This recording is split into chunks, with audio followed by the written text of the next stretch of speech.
What a game. Manchester City looked set for victory, but Real Madrid had other ideas. A stoppage-time stunner from Jude Bellingham sealed a thrilling 3-2 comeback at the Etihad in the first leg of their Champions League playoff. Let's break it all down. City cannot finish a game well. It happened. I've seen that from City all season. I've seen from Madrid also being exposed at time. I've seen City being exposed. We knew Mbappe was going to score. We knew Haaland was going to score like they always do. But at the end of the very day, I said at halftime, can City finish the game well? Well, as a coach, why are they not finishing the game well? I don't actually know. That's what you need to ask Pep Guardiola, because it's something that has been coming back and back and back. Arsenal, Brentford, Feyenoord. I mean, tonight, this is why, I mean, it's not, you don't have to be a genius to say, can City finish the game well? Because it's been happening against any team at any level. Is it obvious to see it, though, Thierry, in that, I mean, it can only either be a physical thing or a mental thing? I mean, physically, they just cannot play for 90 minutes now, this team. They haven't got the legs in the team, really, from minute 1 to minute 90, but it really shows itself up once you get into the latter stages of a game. Yeah, especially against a team of that caliber. What I'm trying to say, and we've all been in that situation, when you're not well physically, it looks like it, then suddenly the decision-making becomes very different. As we saw in some, goalkeeper comes out when shouldn't come out. Rico Lewis should attack that ball, he doesn't. Vinícius Jr is more rapid onto it.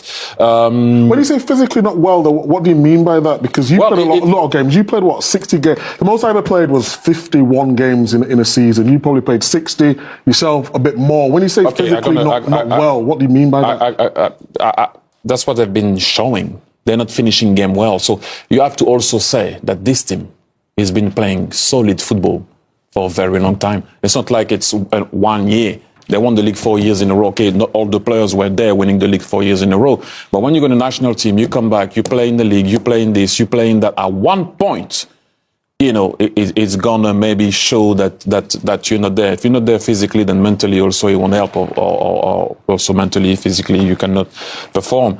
I just thought that can City finish the game well, because I've seen it so many times, and it does happen, and they need to find a way, obviously, to be good, because I thought they were solid for a very long time. Yes, Real Madrid could have scored. They could have scored more also. I thought they were solid. They looked good, but can they maintain that for 90 minutes against a team like that? And they couldn't.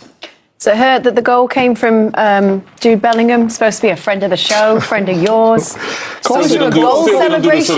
He could have done the Micah celebration. No, it's a good job we didn't do the Micah tonight. But yeah, I mean, just what a player he is. In terms of his work rate, getting into the box at the right time. He's just an all-round top talent, isn't he? But I'm gutted he did against Man City.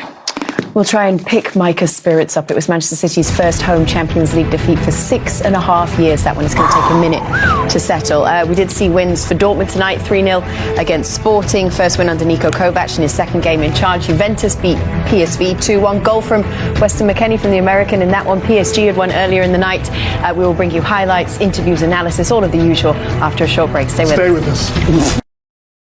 Brahim Diaz, formerly of Manchester City, and Jude Bellingham, just 100 miles from where he was born in the Midlands of England, have scored the goals which will send those fans home happy, and which will send Real back to the Bernabeu next week with a 3-2 lead.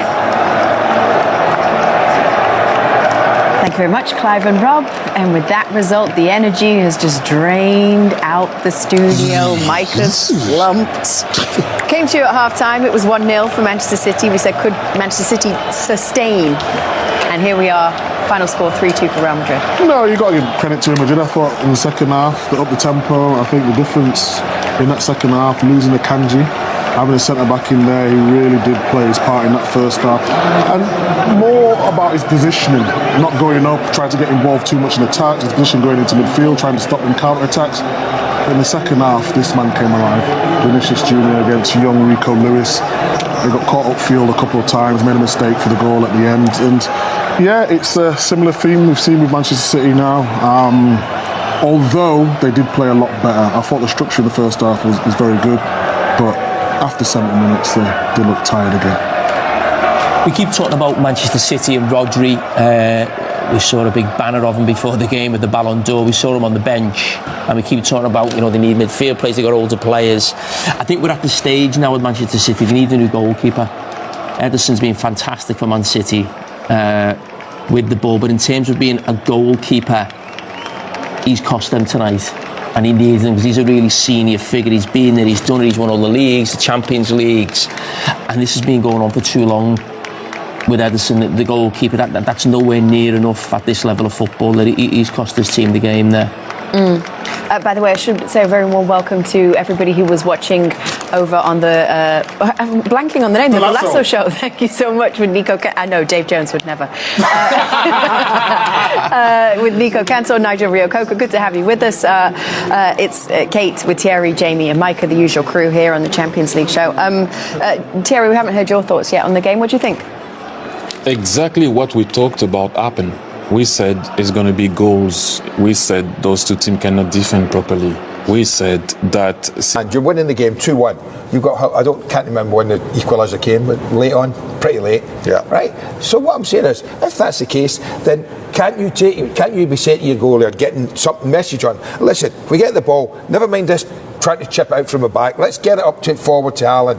We've got 5 That's what he tried to do. No, he never. He just dinked it. Yes, but he tried to do it. He tried to be clever. Just hit the thing, get it up there and play at the other end for 5-10 minutes. You don't always have to be a Guardiola side and we're Pep. But he didn't want to do it. He just wanted to kick it. He just miskicked it. Miskicked it, all right. But I just don't get that. Sometimes you have to protect what you have. Look, I feel sorry. I feel sorry for Pep. Look, I really do. Why? Because of the mistakes. What is his fault in these mistakes? Well, maybe what he can he should do have been about constructing a new team earlier than he did. No, You're saying you've got... So you say it's his fault? Yes.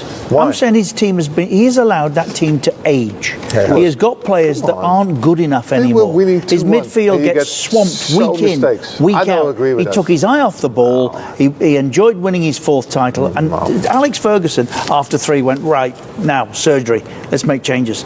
Guardiola fell asleep at the wheel. And this is all on him, Rudy. He took all the credit for the good times. Now he has to accept he is the one to blame for what's happening at Manchester City. Didier? I said it, I said Tishki Bergeristan wanted to change the team at the summer 2024.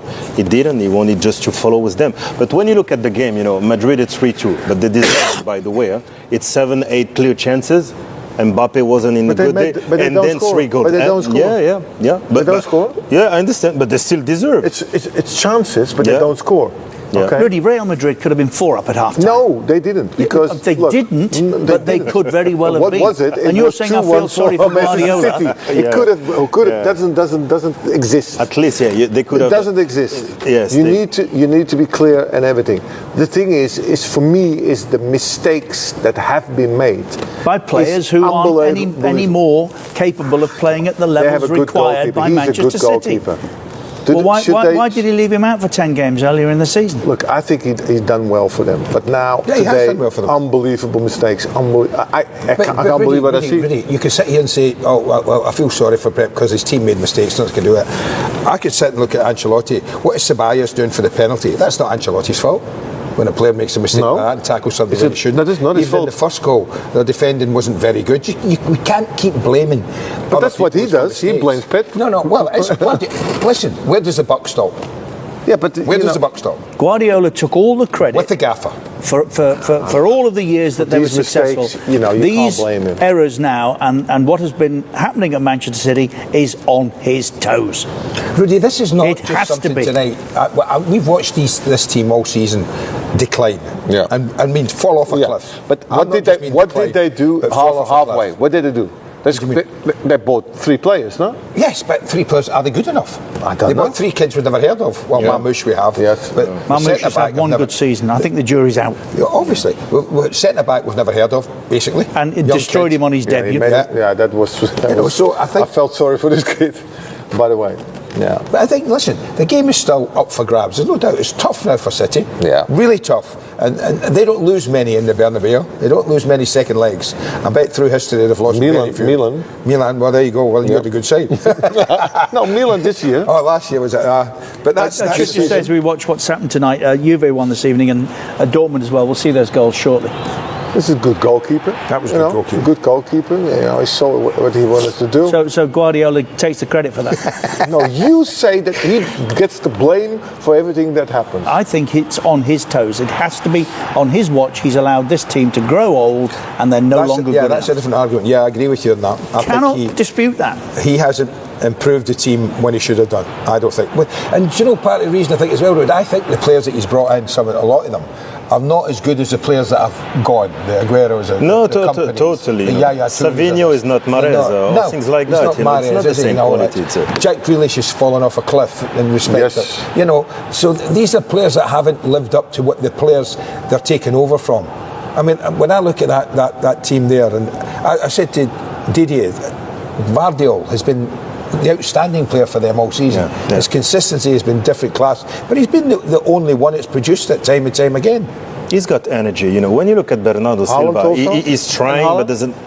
Yeah, Haaland as well. Yeah. But Ruud, if you're playing a front man, right, and you're playing for Pep Guardiola, and you're Erling Haaland, what do you want? You want some of the ball. Sometimes he goes through a game and gets 10 touches. And you're playing for arguably one of the best teams in Europe, and you're only getting 10 touches a game.